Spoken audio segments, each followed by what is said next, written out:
It's not hard to imagine what might have happened.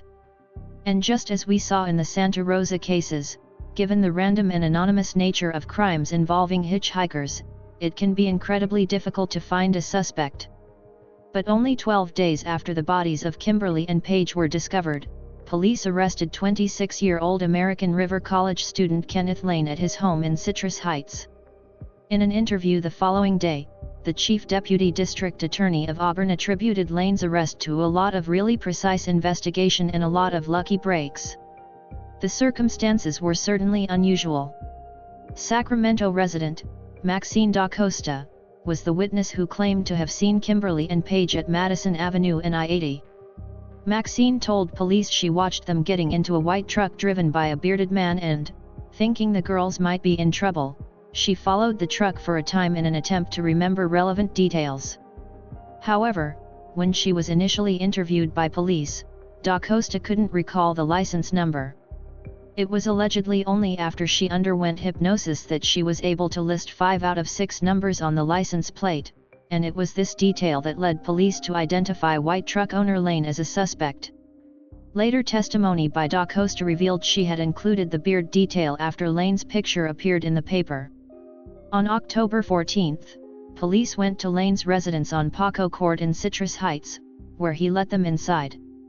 He admitted he'd been to Forest Hill a few weeks earlier with his then-girlfriend, Linda Sue Davidson, to mercy kill his Cocker Spaniel that was going blind from cataracts. While searching Lane's house, police found live bullets from a .38 caliber pistol in a suitcase, as well as wooden grips to the same pistol on the roof of his garage. When he took police to his truck, a white Ford matching Da Costa's description, Lane failed to locate the gun and said it must have been stolen. In fact, his house had been robbed on September 20, and the break-in was reported to both police and Lane's insurance company. The following day, police returned to Lane's home and were met by Linda Sue Davidson. She told them where the Cocker Spaniel had been buried about a mile from the spot where Kimberly and Paige were found. Bullet casings later taken from the dog's grave were said to match both those found at his house and the bullet used to kill Kimberly. Based on these findings, Lane was arrested on October 17. By October 31, the Placer County Sheriff's Office closed its investigation into any other possible suspects in the murder of Kimberly Best and Paige Sinclair. The trial began on September 22, 1978, but the venue was changed to Santa Rosa for jury selection. Placer County Special Prosecutor, Rick McClendon, said they were seeking the death penalty because Lane had tortured, raped, and then murdered the 2 girls. While the gun that allegedly killed Kimberly was never located, police claimed to have found the weapon used to kill Paige, a body and fender hammer that police said was left to dry next to Lane's kitchen sink after he'd cleaned the blood off. But Linda Sue Davidson disputed this, saying she'd used that hammer to hang curtains for privacy in the wake of Lane's arrest days after police claimed to have seen it there.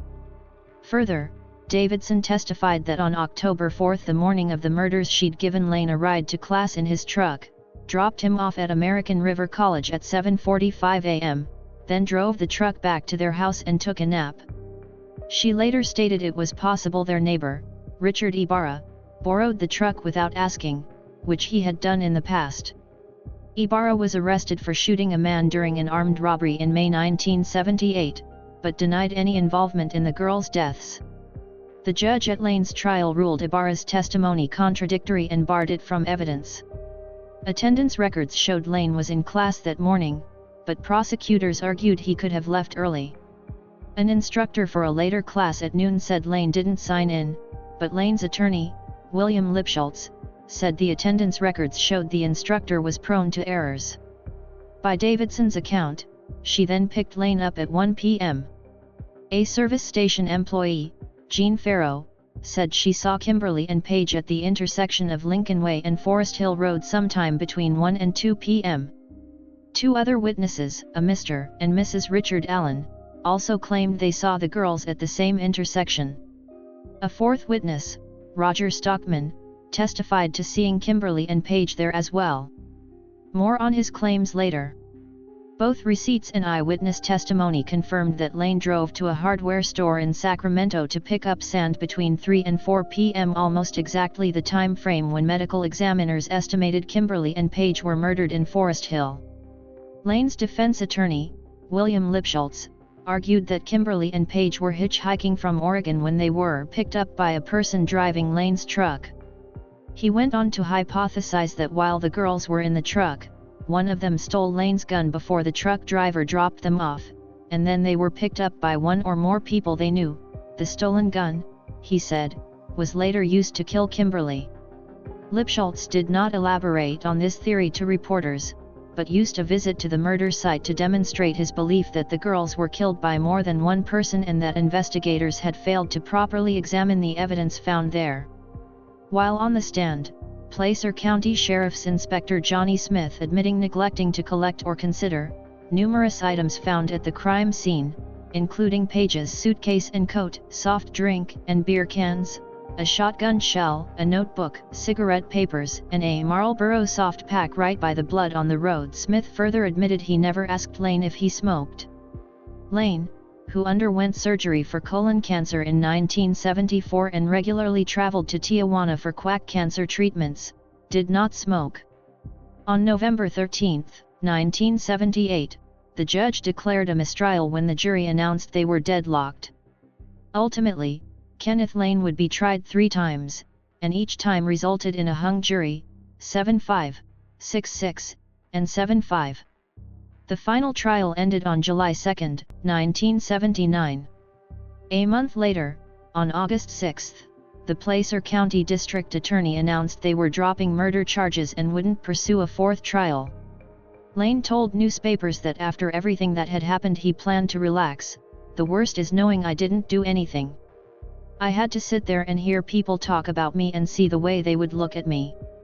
On July 21, 1979, 3 weeks after the final trial of Kenneth Lane and nearly 2 years after the murder of Kimberly and Paige, an arrest was made not for murder, but for the simple act of shoplifting. This would have been unremarkable, except the shoplifter was an Auburn policeman caught stealing dog repellent and a hammer from the Pay and Save in Citrus Heights. Officer Joseph James D'Angelo was eventually fired for this petty crime. 39 years later, in April 2018, it would be revealed that D'Angelo was known by other names: Visalia Ransacker, East Area Rapist, Original Night Stalker, the Golden State Killer. As D'Angelo was apprehended at his Citrus Heights home in 2018, the ex-policeman told officers he had a roast in the oven. They said they would take care of it. Unlike my conclusions about the possible identity of the Santa Rosa hitchhiker murderer, Joseph James D'Angelo is the type of monster one conjures when imagining a serial killer, a trusted family man hiding in plain sight while methodically carrying out sadistic crimes in his own community. On August 21, 2020, 75-year-old D'Angelo, serial killer, serial rapist, burglar, and peeping Tom, was sentenced to life in prison for committing at least 13 confirmed murders, 13 kidnappings, 51 rapes, and 120 burglaries. He was one of the most prolific serial offenders in history and, between 1974 and 1980, he carried out a campaign of sexual terrorism across Placer County. Following his 1979 arrest for shoplifting, D'Angelo moved to Southern California where he continued his rape and murder spree until 1986. It wouldn't be until 2001 that DNA evidence definitively linked the crimes, and D'Angelo himself wouldn't be identified until 2017 when Detective Paul Holes and FBI lawyer Steve Kramer uploaded genetic material found in a rape kit to a genealogy website. Many of D'Angelo's victims were teenage girls, and it only makes sense to wonder if he might have been responsible for the deaths of Kimberly and Paige. One amateur investigator noted, "I posted this case on my Twitter and Paul Holes responded with, 'He has to be considered.'" Other web sleuths have put forth theories that D'Angelo framed Kenneth Lane for some reason. Given D'Angelo's habit of moving evidence around crime scenes, perhaps this theory isn't as absurd as it might first appear. Furthermore, D'Angelo's home in 1977 was on Granite Lane, only minutes from the intersection where Kimberly and Paige were allegedly last seen. I reached out to Tracy hoping she might be able to provide more information on this unexplored angle to the story. Who was Larry? While I waited for a reply, I took another look at the evidence uncovered during the trials of Kenneth Lane. Among the items found on Paige's body was a scrap of paper with the address for what turned out to be the Prima Donna Casino in Reno, Nevada. Police hypothesized this was where the girls were headed when they were hitchhiking in Auburn. But why? Why would two 15-year-old girls from rural Oregon be traveling to a casino in Reno? While Kimberly had never left her small town before, Paige had actually been to Reno several times. After her parents divorced, it appears Paige lived with her mother in Reno for a while before moving to Oregon with her father.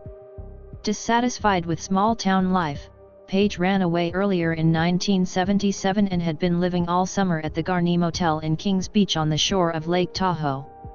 Jean Hickey, head housekeeper at the motel, told investigators that Paige used the fake name Sarah Richards and worked in the housekeeping department there. Hickey went on to say that Paige showed up for work one day after having been severely beaten by her 31-year-old boyfriend because she drank the last of the milk. In the course of this conversation, Paige confided to Hickey that she was pregnant and that her boyfriend thought she was 16, not 15. "If I told him, he'd kill me," she said. As it turned out, Kenneth Lane's defense attorney, Lipschultz, had actually defended Paige's boyfriend on narcotics charges in the past. And so during Lane's trial, Lipschultz called Lawrence Fitzgerald to the stand. "I'll admit, I missed it the first time, but then it clicked. Paige's boyfriend was Lawrence Fitzgerald. Lawrence. Larry. Paige's older, abusive, drug-dealing boyfriend was named Larry.